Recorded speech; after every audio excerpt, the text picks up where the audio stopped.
लोगों की पहचान उनके कर्मों से होती है, उनके नामों से नहीं। क्योंकि एक जैसे नाम के हजारों इंसान होते हैं। आज जो कहानी बताने जा रही हूँ मैं आपको, ये एक राजा और जादूगर की कहानी है। जादूगर बहुत ही माना हुआ जादूगर है।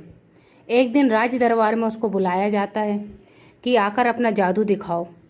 अब जादूगर सोचता है कि मैं राजा जी के सामने जाऊंगा तो मैं कुछ अलग सा जादू दिखाऊं, जिससे कि राजा प्रसन्न हो और मुझे बहुत सारा इनाम दे।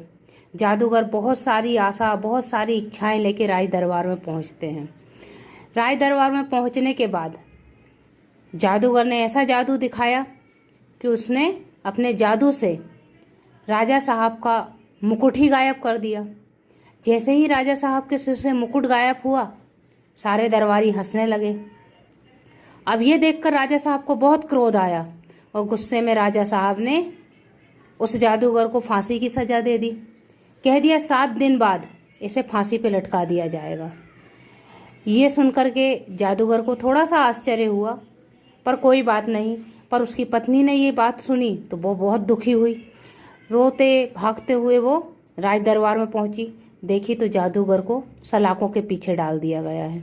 अब जो जादूगर है उससे मिलती है पत्नी, जादूगर से पूछती है कि आपने ये क्या कर दिया कि आपको फांसी की सजा हो गई। जादूगर बोले चिंता की कोई बात नहीं है, अभी हमारे पास 7 दिन है। पत्नी बहुत दुखी रहती है, परेशान रहती है। 2 दिन बाद फिर आती है और कहती है कि अब क्या होगा, अब तो सिर्फ 5 दिन बचे हैं। पर जादूगर फिर भी कहता है अभी हमारे पास 5 दिन है, हम इन 5 दिनों में बहुत खुश रहेंगे, 5 दिन बाद देखेंगे क्या होता है। फिर धीरे धीरे समय गुजरता है। अब जादूगर के पास मात्र 1 दिन बचता है। उस समय जादूगर बड़ा उदास दिखता है। राजा साहब उससे मिलने आते हैं।